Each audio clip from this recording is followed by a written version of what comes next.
Pokémon Go, vous connaissez sûrement ce nom. Ce jeu, aux 26 millions d'utilisateurs, était l'un des sujets les plus abordés sur les médias durant ces derniers mois. Naturellement, la question qu'on se pose tous est pourquoi ce tel succès planète Terre? C'est là que l'on rencontre deux types de réponses. Les premiers vous répondront parce que c'est Pokémon, c'est toute notre enfance, et les seconds vous diront parce que c'est un jeu pas comme les autres. Essayons un instant de comprendre cette deuxième réponse. Effectivement, à présent, vous ne jouez plus sur un écran un joueur fictif dans un monde virtuel, bien au contraire, vous incarnez désormais le personnage et vous vous déplacez physiquement dans la ville à la recherche de Pokémon qui sont eux virtuels. Ce principe appelé réalité augmentée est le fonctionnement même des médias géocalisés. Vous l'aurez compris, son intérêt est donc de proposer du contenu numérique dans un lieu géographique précis.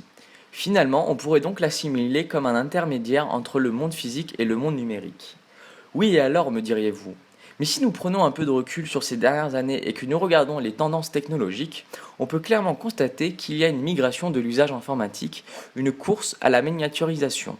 Avant, votre ordinateur était fixe sur votre bureau, bientôt il sera à votre poignet. La conséquence? Toutes les données que vous émettez ne proviennent plus d'un seul lieu, mais de différents endroits que vous avez traversés durant votre journée.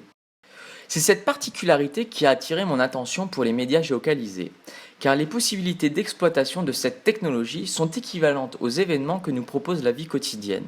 Le monde numérique pourrait donc être au service de l'espace physique afin de l'enrichir et de le divertir. Ma question était donc de savoir si les médias géocalisés pouvaient-ils faire émerger une autre ville possible.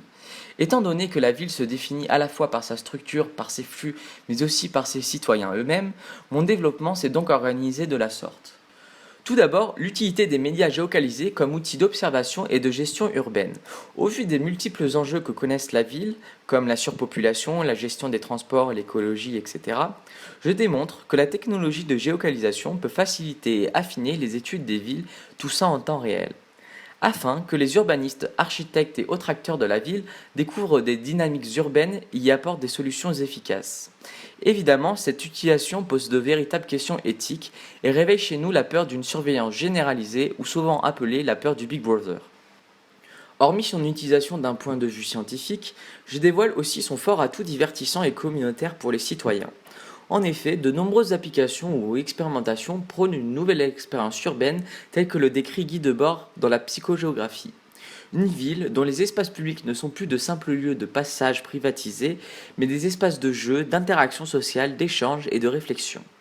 Si pour le moment les perspectives d'évolution restent floues, l'arrivée des objets connectés truffés de capteurs sensoriels, acoustiques et autres ouvre le champ à d'autres exploitations et d'autres études plus affûtées.